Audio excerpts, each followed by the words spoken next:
Hi friends, welcome to KFIS academy. Friends, நம்ம English மாடியூலில் ஏற்கனவே எது பார்த்துருப்போம்னா ரூட் வேர்ட்ஸ் ஃபுல்லாக நம்ம பார்த்துட்டோம். ஸோ இப்போ இந்த வீடியோவில் இடியம்ஸ் பார்க்க போகிறோம். ஓகேங்களா? ஓகே, வாங்க இடியம்ஸ் நம்ம பார்க்கலாம். ஸோ இடியம்ஸில் நம்ம இன்னைக்கு பார்க்க போகிறது பீப்புள்ஸ் இடியம்ஸ் சொல்லுவாங்க. ஃபர்ஸ்ட் இடியம்ஸ்னால் என்னன்னு சொல்கிறேன். இடியம்ஸ் அப்படிங்கிறது கிட்டத்தட்ட ஒரு சொல்லாடை அப்படின்னு தமிழில் சொல்லுவாங்க. சொல்லாடை அப்படின்னா ஏதாவது ஒரு ஒரு வார்த்தையை சொல்லுவாங்க. அதுக்கு டேரெக்டாக அந்த வார்த்தையில் மீனிங் இருக்காது, வேற ஒரு விஷயத்தை குறிக்கிறதுக்காண்டி அந்த மாதிரி சொல்லுவாங்க. ஓகேங்க, இப்போ எக்ஸாம்பிள் வருத்தப்படாத வாலிபர் சங்கத்தில் சத்யராஜ் ஒரு டைலாக் சொல்லுவார். பார்க்கப்பட்டது தான் பார்த்து குளிஞ்சு போலன்னு பார்த்தா வா வயிற்றுல பிறந்தது வாழைப்பழமா இருக்கு அப்படின்னு சொல்லுவார். அப்படின்னா கல்யாணம், அதான் நான் கல்யாணம் பண்ணிட்டு வந்தது உருப்படி இல்லை, நான் பெற்றது உருப்படி இல்லை அப்படிங்கிற குறிக்கிறதுக்கு என்ன பண்ணுறாரு, வித்தியாசமாக ஒரு வார்த்தையை ஒரு சொல்லாடையை பயன்படுத்துறாரு.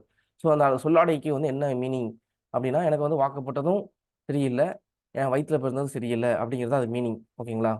ஸோ அது இதை மாதிரி தான் இடியம்ஸுங்கிறது அப்படிதான். கிட்டத்தட்ட நிறைய வேர்ட்ஸ் இருக்கும். பன், இன், தி, ஓன், கிட்டத்தட்ட இதில் 4 வேர்டு சேர்ந்தது ஒரு ப்ரைஸ்ன்னு சொல்லுவாங்க.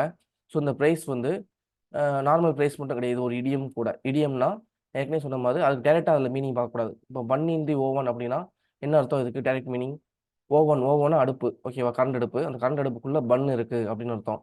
ஸோ இதுக்கு ஆனால் அது கரெக்டான மீனிங் பார்த்தோன்னா ப்ரெக்னன்ட்னு அர்த்தம். ஒரு பொண்ணு ப்ரெக்னெண்ட்டாக இருக்கிறது, அதை குறிக்கிறது தான் பன் இன் தி ஓவன் அப்படின்னு சொல்லுவாங்க.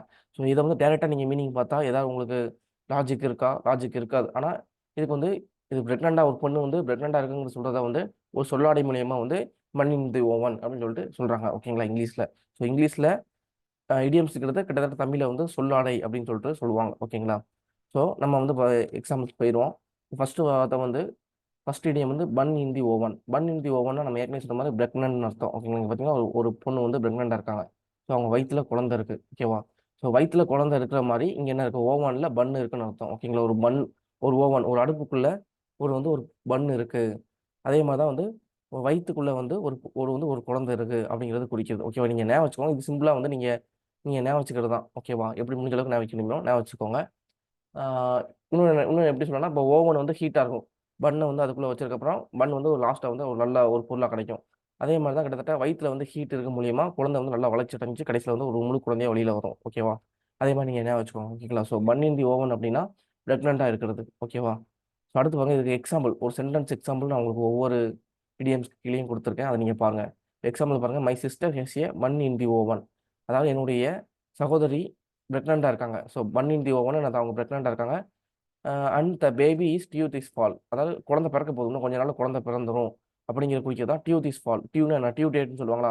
ஸோ குழந்தை பிறக்கிறதுக்கு ஒரு டியூ டேட் கொடுத்துருப்பாங்க. அந்த டேட் நெருங்கி வந்துகிட்டு இருக்கு.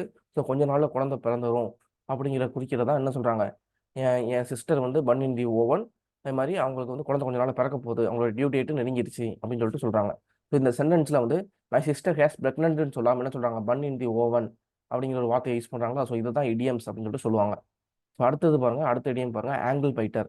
ஸோ ஆங்கிள் பைட்டர்னா ஆங்கிள் என்னது? கணுக்கால். கணுக்காலை பைட்டர்னா கடிக்கிறது, கணுக்காலை கடிக்கக்கூடியது. பைட்டர்னா கணுக்காலை கடிக்கக்கூடியவன் அப்படின்னு அர்த்தம். ஓகேங்களா? கணுக்காலை யார் கடிப்பா அப்படின்னு பார்த்தீங்கன்னா குழந்தைகளை தான் சொல்றாங்க. ஓகேங்களா? ரொம்ப குட்டி குழந்தைய, சின்ன குழந்தை என்ன பண்ணுவாங்க, அவங்க தவந்துக்கு தான் எஞ்சி நடக்க கூட முடியாது, ரொம்ப வளர்ந்துருக்க மாட்டாங்க. ஸோ இப்போ இந்த இந்த படத்தில் பார்த்தீங்கன்னா ஒரு அம்மா இருக்காங்க, அவங்க அவங்க அவங்க அம்மா தரையில் படுத்திருக்காங்க. ஸோ அவங்க மேலே ஏறி உட்காந்து அந்த குழந்தை என்ன பண்ணுது, அவங்க மூக்கை கடிக்குது, பைட் பண்ணுது. பைட்னு அது கடிக்கிறது. ஓகேவா?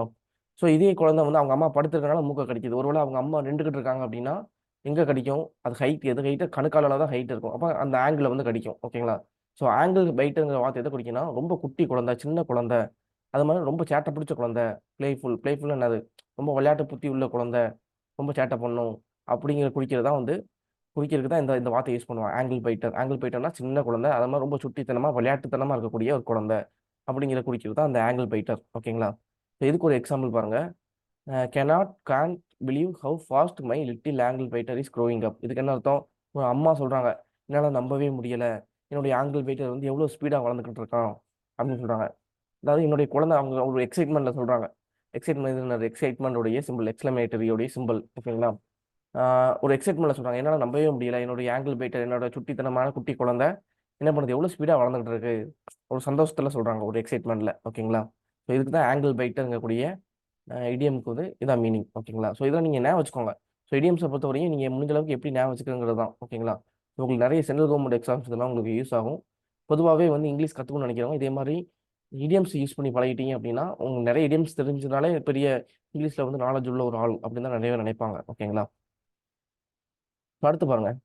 ஸோ பீப்புள் இடியம்ஸ்னா பொதுவாக இது மனிதர்களை பற்றி குழந்தைகளை பற்றியே வரும். அதனால தான் சில்ட்ரன் அண்ட் பேபிஸ் பேஸ் பண்ணி இருக்கக்கூடிய இடியம்ஸ் எல்லாமே உங்களுக்கு நான் சொல்கிறேன். ஓகேங்களா? இதே மாதிரி colour idioms, dog idioms, cats இடியம்ஸ்னு சொல்லிட்டு ஒவ்வொரு இடியம்ஸில் இருக்கக்கூடிய வார்த்தைகளை பொறுத்து நிறைய மீனிங் இருக்கக்கூடிய அடுத்தடுத்த இடியம்ஸ் நம்ம பார்ப்போம். ஓகேங்களா? வரக்கூடிய காலங்களில். அடுத்து பாருங்க. Born yesterday. பார்ன் எஸ்டர்டேனா பார்ன்னா பிறத்தல். எஸ்டர்டேனா நேற்று, நேற்று தான் பிறந்தது அப்படின்னு குறிக்கிறது தான் வந்து பார்ன் எஸ்டர்டே. இதுக்கு என்ன மீனிங் அப்படின்னா எக்ஸ்ட்ரீம்லி நெய்வ். நெய்வ் அப்படின்னா என்ன அர்த்தம்? அந்த மாதிரி எக்ஸ்ட்ரீம்லி நெய்வ் அண்ட் கல்லிபிள். கல்லிபிள்னா குல்லிபிள்னு சொல்லலாம். ஓகேங்களா? இப்போ நெய்வ் அப்படின்னாலே வந்து எக்ஸ்பீரியன்ஸ் இல்லாத ஒரு ஆள். ஓகேங்களா? ஒரு சுச்சுவேஷனுக்கு ரொம்ப புது பழக்கமே இல்லாத புது ஆளை தான் நெய்வ்னு சொல்லுவாங்க. பெரிய எக்ஸ்பீரியன்ஸ் அவங்களுக்கு இருக்காது, புது ஆள். கல்லிபிள் அப்படின்னா யார் என்ன சொன்னாலும் நம்புறது. ஓகேங்களா? யார் என்ன சொன்னாலும் நம்புறது, ஈஸியாக ஏமாற்ற விட்டுருவாங்க மற்றவங்களால. யார் என்ன சொன்னாலும் என்ன பண்ணிடுவாங்க, அவங்க சொல்றதா உண்மை அப்படின்னு சொல்லிட்டு திங்க் பண்ணக்கூடியது, அதுதான் கல்லிபிள்னு சொல்லுவாங்க. ஓகேங்களா? ஏமாளித்தனம் அப்படின்னு சொல்லுவாங்க, ஏமாளித்தனமா இருக்கிறது. ஸோ பார்ன் எஸ்டர்டே அப்படின்னா நேற்று தான் பிறந்தவன் மாதிரி நடந்துக்கிறான் அப்படின்னு அர்த்தம். அவனுக்கு வந்து ரொம்ப எக்ஸ்பீரியன்ஸே இருக்காது. நேற்று பிறந்தவன் மாதிரி நடந்துக்கிறான் அப்படின்னா அவனுக்கு எக்ஸ்பீரியன்ஸே இல்லாத ஒரு புது பையன். ஆஹ் அவன் மற்றவங்க எது சொன்னாலும் நம்புறான் அப்படின்னு சொல்றான். இங்க பாத்தீங்களா? இங்க பாத்தீங்கன்னா ஒரு குழந்தை வந்து என்ன பண்றாங்க, இதே மாதிரி ஒரு ட்ராப் மாதிரி ரெடி பண்ணி பக்கத்துல வந்து ஒரு ரூபா நோட்டை போட்டிருக்காங்க. அதுக்கு என்னன்னே தெரியாம இதெல்லாம் என்னன்னே தெரியல. இது அந்த ரூபா நோட்டை மட்டும் பார்த்து வேகமா போய் என்ன பண்ணுது, போய் எடுக்கும் போது கடைசியில் எடுக்கும்போது இந்த கட்டை நகண்டுருச்சு அப்படின்னா இந்த கூட என்ன பண்ணும், அந்த குழந்தைய வந்து மூடிடும். ஓகேங்களா? இதே மாதிரி தான் நம்ம குழந்தைகளை சின்ன வயசுல சின்ன சின்ன சின்ன குழந்தைகள் என்ன பண்ணுவாங்க, சில திருடர்கள் என்ன பண்ணுவாங்கன்னா குழந்தைகளுக்கு வந்து ஏதாவது ஒரு சாக்லேட் கொடுக்கன்னு சொல்லி இல்லை வேற ஏதாவது பொருள் காமிச்சு gift கொடுக்க மாதிரி கூட்டு தீட்டி போயிடுவாங்க. ஓகேங்களா? ஸோ இந்த மாதிரி இருக்கக்கூடிய குழந்தைகளை தான் என்ன சொல்லுவாங்க, குழந்தைகள் மட்டும் கிடையாது. இதே மாதிரி யார் என்ன சொன்னாலும் நம்புறது, ஒரு சுச்சுவேஷனுக்கு ரொம்ப எக்ஸ்பீரியன்ஸ் இல்லாத ஆட்களை வந்து என்ன சொல்லுவாங்க, பார்ன் எக்ஸ்டர்டேன்னு சொல்லுவாங்க. Born yesterday. எக்ஸாம்பிள் பாருங்க. You Gantt pool me with the trick, I was not born yesterday. அதாவது நீ வந்து என்ன ஈஸியாக ஏமாற்ற முடியாது, நான் வந்து நேற்று பிறந்த குழந்தை கிடையாது அப்படின்னு சொல்லுவாங்களா வழக்கமா. நீ என்ன வந்து ஈஸியாக ஏமாத்தணும்னு நினைக்கிறியா, அது வந்து உன்னால முடியாது. ஏன்னா நான் நேற்று பிறந்த குழந்தை கிடையாது அப்படிங்கிறதான். ஓகேங்களா? ஸோ அதான் பார்ன் எஸ்டர்டே. பார்ன் எஸ்டர்டேக்கு இதான். அதே மாதிரி இன்னொரு பழமொழி ஒரு சொல்லாடை இருக்கும். நேற்று நேற்று பெஞ்ச முளையில வந்து வளர்ந்த காளான் அப்படிம்பாங்க. அப்படின்னா ரொம்ப இன்னும் எக்ஸ்பீரியன்ஸ் இல்லாத ஒரு ஆள், உனக்குலாம் என்ன எக்ஸ்பீரியன்ஸ் இருக்கு, நீலாம் என்கிட்ட வந்து பேசுற, நீலாம் நேற்று நேற்று பெஞ்ச மலையில முளைச்ச காளான்டா அப்படின்னு சொல்லுவோம். அப்படின்னு நான் அதுக்கும் இதே தான், பார்ன் எஸ்டர்டே. நேற்று நேற்று பிறந்தது, நேற்று முளைஞ்சது, எல்லாமே ஒன்று தான். ஓகேங்களா? ஸோ இங்கிலீஷ்லேயும் தமிழ்லையும் அந்த சொல்லாடை இருக்கு. ஓகேவா? அடுத்து பாருங்க. As easy as ABC. As easy as ஏபிசிங்கிற இடியம்க்கு என்ன மீனிங் அப்படின்னா இல்லை சொல்றாங்க, ஈஸிங்கிற வார்த்தை வருது. ஏபிசி. ஸோ நம்ம ஆரம்பத்தில் ஸ்கூலில் ஒரு லாங்குவேஜ் இங்கிலீஷில் நம்ம கற்றுக்கிறது ஏபிசிங்கிற வார்த்தை தான். அதெல்லாம் ரொம்ப கஷ்டம் கிடையாது. ஏபிசி ரொம்ப ஸ்கூலுக்கு போகிற ஸ்டார்டிங்லேயே எல்கேஜிலேயே, இன்னும் ஈவன் என்ன பால்வாடி டைமிங்லேயே என்ன பண்ணலாம், ப்ரீ ஸ்கூல்லேயே வந்து என்ன பண்ணிடலாம், இந்த ஏபிசிங்கிற வார்த்தையெல்லாம் நம்ம கற்றுக்க முடியும். அதனால தான் ஏபிசி கற்றுக்கிறது ஈஸியான ஒரு விஷயம். அதனால தான் சிசிஎஸ் ஏபிசி. ஏபிசி இதெல்லாம் வந்து எனக்கு ஏபிசி கற்றுக்கிற மாதிரி ரொம்ப ஈஸி, சுஜிபி அப்படின்னு சொல்லுவோம் பார்த்தீங்களா. சுஜிபின்னு என்ன அர்த்தம், இந்த விஷயத்தில் ஈஸியாக நான் கற்றுக்கிடுவேன், இதெல்லாம் எனக்கு பெரிய மேட்டரே கிடையாது அப்படின்னு சொல்லுவோம் பார்த்தீங்களா. அதுதான் அதுதான் வந்து அந்த அந்த சொல்லாடை தான் சிசிஎஸ் ஏபிசி அப்படிங்கிறது. மீனிங் பாருங்க, very easy, straightforward. Very very ஈஸினா ரொம்ப ஈஸியாக வந்து இந்த விஷயத்தை நான் வந்து ஹேண்டில் பண்ணுவேன் அப்படிங்கிறதா வந்து சிசிஎஸ் ஏபிசின்னு அர்த்தம். எக்ஸாம்பிள் பாருங்க, ஒரு சென்டென்ஸ். சி ஃபவுண்ட் லேர்னிங் தி நியூ சாஃப்ட்வேர் சிசிஎஸ் ஏபிசி. இப்போ ஒரு லேடி, அது என்ன சொல்லுவாங்க, இது சி ஃபவுண்ட் லேர்னிங். அவங்க என்ன பண்ணுறாங்கன்னா ஒரு புது சாஃப்ட்வேரை, அந்த லேடி வந்து ஒரு புது சாஃப்ட்வேரை ஈஸியாக ஏபிசி கற்றுக்கிற மாதிரி கற்றுக்கிட்டாங்க. அப்படின்னு ரொம்ப கஷ்டப்படாமல் சிரமப்படாமல் எப்படி ஏபிசி படிக்கிறது எவ்வளோ ஈஸியோ அந்த அளவுக்கு ஈஸியாக அந்த புது சாஃப்ட்வேரை வந்து அவங்க கற்றுக்கிட்டாங்க அப்படிங்கிற குறிக்கிறது தான் இந்த எக்ஸாம்பிள் சென்டென்ஸ். ஓகேங்களா? சரி, ஓகே. அப்போ நம்ம வந்து பார்ன் எஸ்டர்டே முடிச்சிட்டோம், சிசிஎஸ் ஏபிசி முடிச்சிட்டோம். ஸோ அடுத்து நம்ம பார்க்க போது வந்து பீப்புள் இடியம்ஸ். பீப்புள் இடியம்ஸில் at the drop of the hat. At drop of the ஹேட்னா என்ன, தொப்பி. ஓகேங்களா? ட்ராப்னா கீழே போடுறது. ஒரு தொப்பியை இப்போ மேலே வந்து நம்ம கையில இருந்து கீழே போடுறோம் அப்படின்னா அது எவ்வளோ ஸ்பீடாக வந்து விழும், ஒரு கிட்ட ஒரு ஒரு ஒரு நிமிஷத்துல வந்து விழுந்துரும். ஓகேங்களா? ஒரு செகண்ட், ஒரு 10 செகண்ட்ல வந்து கீழே ரீச் ஆயிரும். ஓகேங்களா? அப்படின்னா ரொம்ப ஸ்பீடாக வந்து கீழே ஒரு விஷயத்த பண்ணுறதை குறிக்கிறதுக்கு தான் என்ன பண்ணுவாங்க, இந்த இடியம்ஸ் யூஸ் பண்ணுவாங்க. அட் ட்ராப் ஆஃப் தி ஹெட்னா ரொம்ப ஸ்பீடாக, immediately, without hesitate or delay. ஒரு விஷயத்த வந்து செய்யறதுக்கு யோசிக்காம டிலே பண்ணாம உடனே செய்யறது, அதுதான் என்ன சொல்லுவாங்க, அந்த மாதிரி ஒரு செயலை குறிக்கிறதுக்கு தான் இந்த இடியம்ஸ் யூஸ் பண்ணுவாங்க. At the drop of the hat. ஹேட்னா இங்கே ஒரு மனுஷன் வந்து ஒரு தொப்பி கீழே போறாரு, அந்த தொப்பி எவ்வளோ ஸ்பீடாக வந்து தரையை ரீச் பண்ணும், ரொம்ப ஸ்பீடாக ரீச் ஆயிரும். ஸோ அந்த டைமிங்குள்ளே அந்த வேலையை செஞ்சு முடிக்கிறது, அதை குறிக்கிறது தான் இந்த at the top of the hat அப்படிங்கக்கூடிய இடியம்ஸ் வந்து யூஸ் பண்ணுறாங்க. இந்த எக்ஸாம்பிள் பாருங்க, he always ready to go finishing at the top of the hat. அதாவது இவன் எப்பவுமே தயாராக இருப்பான். ஓகேங்களா, அவன் எப்பவுமே தயாராக இருப்பான். அந்த ஒரு வேலையை கொடுத்தோம்னா அதை செஞ்சு முடிக்கிறதுக்கு. ஓகேங்களா, மின்னல் வேகத்தில் வந்து என்ன பண்ணிடுவான், அந்த வேலையை வந்து செஞ்சு முடிச்சிருவான். அதுக்கு எப்பவும் தயாராக இருப்பான். அதை குறிக்கிறது தான் at the top of the hat அப்படிங்கக்கூடிய இந்த இடியம்ஸை வந்து பயன்படுத்துகிறாங்க. ஸோ அடுத்த இடியம் பாருங்க, பேப் இன் ஆர்ம்ஸ். பேப்னா உங்களுடைய பேபி தான் வந்து என்ன சொல்லுவாங்க, பேப்னு சொல்லுவாங்க. பேப் இன் ஆர்ம்னா கை குழந்தை. கையில் இருக்கக்கூடிய அம்மாவுடைய கைக்குள்ளேயே குழந்தை இருந்தால் எப்படி இருக்கும், அதுக்கு வந்து அவ்வளோவா நடக்க தெரியாது. நடக்க கீழே கீழே எங்கிட்ட போய் முட்டிடும், விழுந்துரும். இல்லை என்ன பண்ணுவாங்கன்னா, அம்மா வந்து எடுத்து எடுத்து குழந்தைய தன்னுடைய கையிலேயே வச்சு மார்போட அணைச்சி வச்சுக்கிடுவாங்க. ஏன்னா குழந்தை எங்கிட்ட போய் விழுந்துரும், ஏதாவது கீழே கிடக்கக்கூடிய பொருள் எடுத்து சாப்பிட்ரும். அதனால கீழே விட மாட்டாங்க, அவ்வளோவா நடக்கவும் தெரியாது. அதான். So young child being carried. ஒரு குழந்தைய வந்து தூக்கக்கூடிய குழந்தை. ஓகேவா, தூக்கக்கூடிய ஸ்டேஜில் இருக்கக்கூடிய குழந்தை cannot walk yet. இன்னும் அதால் நடக்க முடியாத ஒரு சுச்சுவேஷனில் இருக்கக்கூடிய குழந்தைய தான் வந்து என்ன சொல்லுவாங்க, பேப் இன் ஆர்ம்ஸ் அப்படின்னு சொல்லுவாங்க. கையில் இருக்கக்கூடிய குழந்தை, கை குழந்தை. ஓகேங்களா, இந்த அம்மா பார்த்தீங்கன்னா கையில் வந்து தன்னுடைய குழந்தைய கேரி பண்ணியிருக்காங்க. இந்த குழந்தை வந்து அழுதுகிட்டு இருக்கு. ஏன் அப்படின்னா, அது சமாதானப்படுத்திக்கிறாங்க. அது எங்கிட்ட போய் கீழே விழுந்திருக்கும், நடக்க ட்ரை பண்ணி எங்கிட்ட விழுந்திருக்கும், அடிபட்டிருக்கும், அப்போ அழுகும். அப்போ அந்த மாதிரி ஸ்டேஜில் என்ன பண்ணுவாங்க, தன்னுடைய குழந்தைய தூக்கி தூக்கி வச்சுக்கிடுவாங்க. ஸோ இதை தான் வந்து என்ன சொல்லுவாங்க, பேப் இன் ஆர்ம்ஸ் அப்படின்னு சொல்லுவாங்க. இதுக்கு ஒரு எக்ஸாம்பிள் பாருங்க, during the flight I sat next to the a mother with a babe in arm. அதாவது ஃப்ளைட்டில் நான் ஃப்ளைட்டில் போகும்போது நான் எப்படி ஃபீல் பண்ணேன்னா, எங்கள் அம்மா பக்கத்துலேயே உட்காந்துக்கிட்டேன். எங்கள் அம்மா பக்கத்தில் கிட்ட பேபி நாம். எனக்கு கொஞ்சம் பயமாக இருந்துச்சு. இது எதை குறிக்கிறா, அவங்க பயமாக ஃப்ளைட்டில் ஃபஸ்ட் டைம் போகிறாங்க. ஸோ அவருக்கு பயமாக இருந்திருக்கு. அவர் பெரிய ஆள் தான், இருந்தாலும் என்ன பண்ணியிருக்காங்க, அம்மா பக்கத்தில் எப்படி அவங்க அம்மா வந்து குழந்தை பயப்படும் போது, சின்ன குழந்தை பயப்படும் போது தன்னுடைய குழந்தையை தூக்கி தன்னுடைய கைகளை வச்சுக்கிடுமோ, அதே மாதிரி என்ன பண்ணிட்டேன், எங்கள் அம்மா பக்கத்தில் போய் நெருக்கமாக உட்காந்துக்கிட்டேன். எனக்கு பயமாக இருந்துச்சு அப்படிங்கிற குறிக்கிறது என்ன சொல்கிறாங்க, டியூரிங் த ஃப்ளைட். நான் வந்து வானத்தில் பார்க்கும்போது I sat next to a mother with a baby நாம். நான் வந்து என்ன பண்ணேன், என்னுடைய அம்மா பக்கத்தில் போய் ஒரு பேபியின் ஆம், கை குழந்தை வந்து அவங்க அம்மா கையில் இருக்கிற மாதிரி நான் போய் எங்கள் அம்மா பக்கத்தில் உட்காந்துக்கிட்டேன் அப்படின்னு சொல்லிட்டு குறிக்கிது. ஓகேவா, ஸோ பேபி நாம்னா கை குழந்தையும் தான் குறிக்கும் கிடையாது. அந்த இடியம்ஸ் வந்து என்ன சுச்சுவேஷனில் இதே மாதிரி யூஸ் பண்ணுவோம், பெரிய ஆள் கிட்டத்தட்ட ஒரு டீனேஜராக இருக்கலாம், 20 வயசுக்கு மேலே உள்ள ஒரு ஆளாக இருக்கலாம். ஆனால் எப்படி நம்ம கை குழந்தை மாதிரி நடந்துக்கிறாங்க அப்படிங்கிற குறிக்கிறது இதை பயன்படுத்துவாங்க. ஓகேங்களா, ஸோ பார்ன் எஸ்டர்டேனா நேற்று பிறந்த குழந்தைய மட்டும் குறிக்காது. ஓகேவா, ஒரு பெரிய ஆளாக இருந்தால் கூட அவங்களுக்கு வந்து எக்ஸ்பீரியன்ஸ் இல்லாமல் யார் என்ன சொன்னாலும் நம்பக்கூடியவங்களா இருந்தால் என்ன சொல்லுவாங்க, நீ வந்து என்னப்பா பார்ன் எஸ்டர்டே மாதிரி நடந்துக்கிற, நேற்று பிறந்த குழந்தை மாதிரி நடந்துக்கிறியாப்பா அப்படின்னு நம்ம சொல்லுவோம். பார்த்தீங்களா, அதான். ஓகேங்களா, ஸோ அடுத்தது பாருங்க, அடுத்த பீபிள் இடியம்ஸில் நம்ம பார்க்க போகிறது வந்து பேப் இன் தி உட். உட்டுனா ஒன்றும் கிடையாது, தொட்டில், மர தொட்டில் இருக்கிறது. இது என்ன சொல்லுவாங்க, கிரேடில்னு சொல்லுவாங்களா.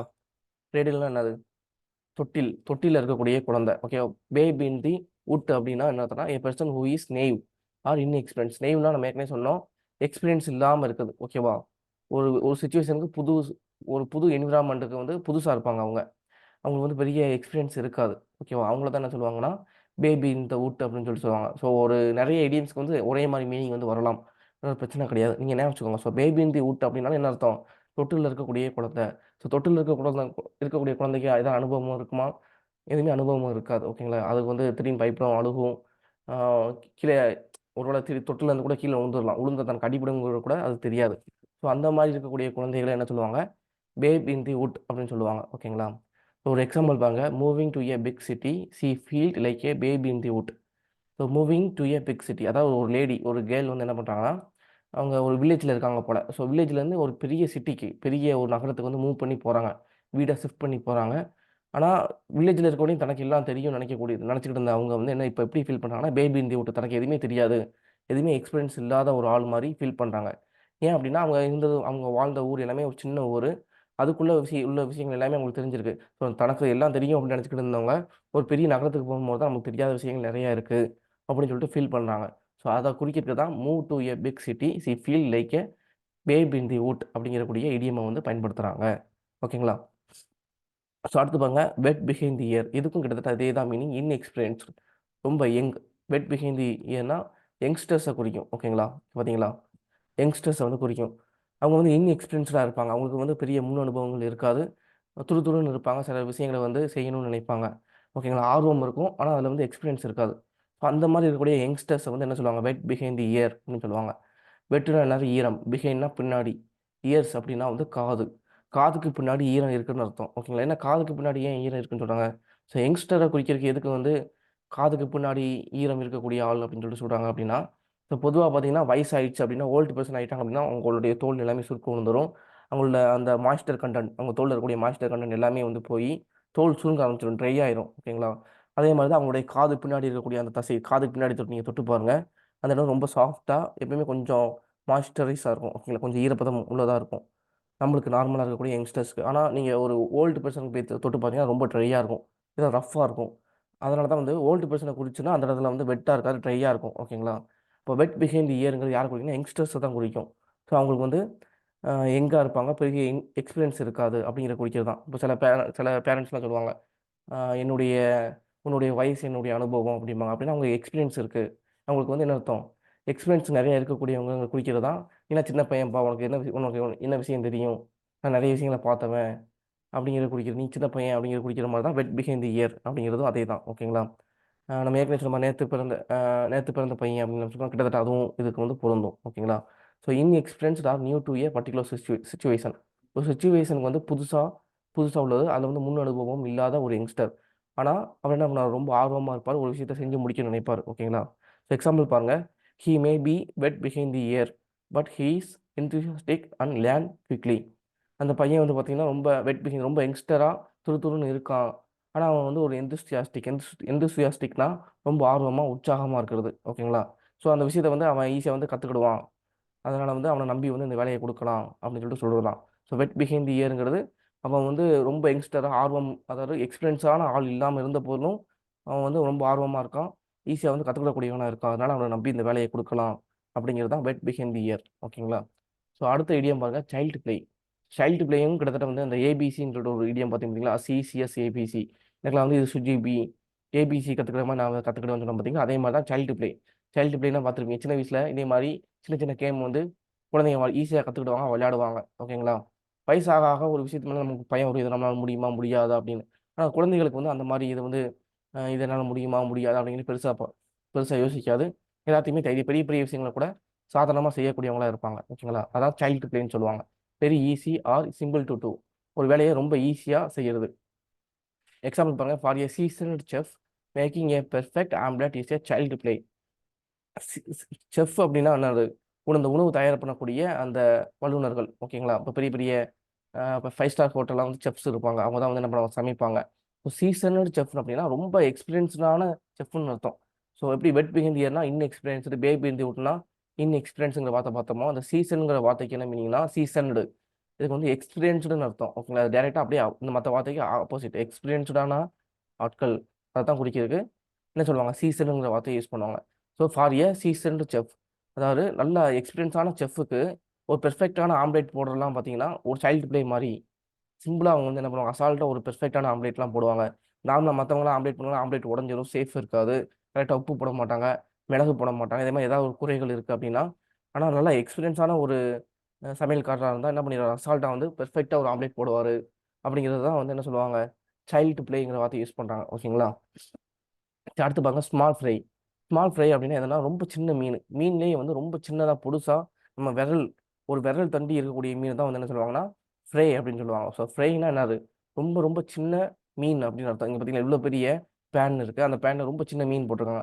இந்த மீன நம்ம சமைச்சு நம்ம சாப்பிட்டா நம்மள ஏதாவது அதுல வந்து ஒரு திருப்தி இருக்குமா? ஒரு திருப்தி இருக்க போறது கிடையாது. அத பெரும்பாலும் என்ன பண்ணுவாங்க, கடல்ல இந்த மாரி ரொம்ப ரொம்ப சின்ன சின்ன மீன் கிடைச்சா, அத திரும்ப கடலுக்குள்ளேயே விட்டுருவாங்க. ஏன்னா, அது வளர்ந்ததுக்கு அப்புறம் நமக்கு யாருக்காவது யூஸ் ஆகும். இப்பயே எடுத்து அத வந்து ரேட்டும் போகாது. சமைச்சு சாப்பிடவும் அவ்வளவு பெர்ஃபெக்ட்டா இருக்காதுன்னு சொல்லிட்டு என்ன பண்ணுவாங்க, இல்ல சின்ன ஃப்ரை, ஸ்மால் ஃப்ரை நீலாம் ஒரு சின்ன பையன் அப்படிங்கிற மாரி. ஓகேங்களா? அ இதுக்கு மீனிங்னா someone or something that is relatively unimportant. ஒரு இம்பார்ட்டன்ட் இல்லாதது. ஓகே, முக்கியத்துவம் முக்கியத்துவம் வாய்ந்ததா இல்லாம இருக்கும். ஓகேங்களா? Lack of influence. அது வந்து ரொம்ப வந்து அது மேல நம்ம கவனமே செலுத்த மாட்டோம். "போப்பா, நீலாம் சின்ன பையன் அங்கிட்டு போ" அப்படின்ற நம்ம சொல்லுவோம் பார்த்தீங்களா? அத மாரி. எக்ஸாம்பிள் பாருங்க. "The police are not interested in catching the small fry. They are after the big fish." ஓகேங்களா? பிக் ஃபிஷ்ங்கிறமே ஒரு இடியம் தான். ஓகேங்களா? நான் சொல்றேன். எப்படி ஸ்மால் ஃப்ரைங்கிறது ரொம்ப முக்கியத்துவம் இல்லாத ஒரு வார்த்தை குறிக்கும். அது மாரி பிக் ஃபிஷ்ங்கிறது ரொம்ப முக்கியமானது அப்படிங்கிறத குறிக்கிறதுக்கு பிக் ஃபிஷ்ங்கிற வார்த்தைய யூஸ் பண்ணுவாங்க. இப்போ இந்த சென்டென்ஸ்க்கு மீனிங் என்னன்னா, போலீஸ் என்ன பண்றாங்கன்னா, போலீஸ் வந்து இந்த ஸ்மால் ஃப்ரை எல்லாம் கேட்ச் பண்றதுக்கு அவங்க பிடிக்கிறதுக்கு வந்து அதில ஆர்வம் காமிக்க மாட்டாங்க. அவங்க யார ஃபாலோ பண்ணிக்கிட்டு இருப்பாங்கன்னா, பெரிய பெரிய ஆட்கள வந்து ஃபாலோ பண்ணுவாங்க. இப்போ ஒரு கேங்ஸ்டர் இருக்கான்னா, கேங்ஸ்டர் தான் வந்து பிக் ஃபிஷ்ன்னு சொல்லுவாங்க. ஒரு கேங்ஸ்டர போய் பிடிக்கிற ஒரு குற்றம் நடக்குது. அந்த குற்றம் நடக்க ஒரு பெரிய கூட்டம் ஒரு 100 பேர் இருக்கான் அப்படின்னா, இந்த 100 பேர்த்தோட ஹெட்ட பிடிக்கி போய் புடிச்சிட்டோம் அப்படின்னா, அந்த பிரச்சனைய வந்து சால்வ் பண்ணிடலாம். ஓகேங்களா? அவங்கள தான் பிக் ஃபிஷ்ன்னு சொல்லுவாங்க. அந்த 100 பேத்துல அவன் தான் ஒருத்தன் தான் ஹெட். பாக்கி உள்ள 99 வந்து அவனுடைய அடியாட்கள், அவனுடைய கையாட்கள். அவங்கள போய் புடிச்சு விட நமக்கு ஒரு புண்ணியம் கிடையாது. ஏன்னா அந்த 99 எவனா ஒருத்தன் 2 பேத்த புடிச்சா பாக்கி உள்ளவன் அதே வேலையை செய்வான். ஆனா அந்த தலைவரையும் நம்ம புடிச்சிட்டோம் அப்படின்னா, அந்த கிரைம் நடக்காம நம்ம அவாய்ட் பண்ணலாம். ஓகேங்களா? ஸோ அதனால தான் என்ன சொல்றாங்கன்னா, போலீஸ் வந்து என்ன பண்ணுவாங்க, police are not interested in catching the small fry. இந்த ஸ்மால் ஃப்ரைஸ் எல்லாம் வந்து அவங்க கவனம் செலுத்த மாட்டாங்க. அதுல இன்ட்ரெஸ்ட் காமிக்கவும் மாட்டாங்க. அவங்க எதுல இன்ட்ரெஸ்ட் காமிப்பாங்கன்னா, பிக் ஃபிஷர்ஸ் அந்த கேங்ஸ்டர்ஸ் வந்து பிடிக்கிறது தான் இன்ட்ரெஸ்ட் காமிப்பாங்க அப்படின்னு சொல்லுவாங்க. ஓகேங்களா? இங்க பாத்தீங்கன்னா ஒருத்தர் ஸ்டாண்ட் பண்ணியிருக்காரு, ரொம்ப ஹைட்டா இருக்காரு. இன்னும் ஒருத்தரை போட்டு அமுக்குறாரு, நீலாம் எனக்கு சின்ன பையன்டா, உனக்குலாம் நான் கவனம் செலுத்த முடியாது, நீ அங்கிட்டு போ அப்படின்னு நம்ம சொல்லுவோம் பாத்தீங்களா? ஸோ அதை யூஸ் பண்ணதுதான் ஸ்மால் ஃப்ரை.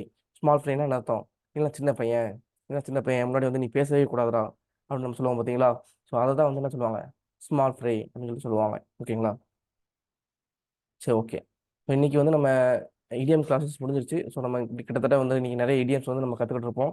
ஸோ இதே மாதிரி தொடர்ந்து நம்மளுடைய சேனலில் வந்து ரூட் வேர்ட்ஸ் அப்புறம் இடியம்ஸ் நம்ம கொடுத்துக்கிட்டு இருக்கோம். நம்மளுடைய இந்த இந்த வீடியோஸ் வந்து நீங்கள் தொடர்ந்து பார்க்கறதுக்கு நம்மளுடைய சேனலை வந்து சப்ஸ்கிரைப் பண்ணி பக்கத்தில் இருக்கக்கூடிய பெல் ஐக்கானை கிளிக் பண்ணிக்கோங்க. லைக் பண்ணுங்கள், கமெண்ட் பண்ணுங்கள், ஷேர் பண்ணுங்கள். ஓகேங்களா? ஸோ தேங்க்யூ ஃபார் வாட்சிங்.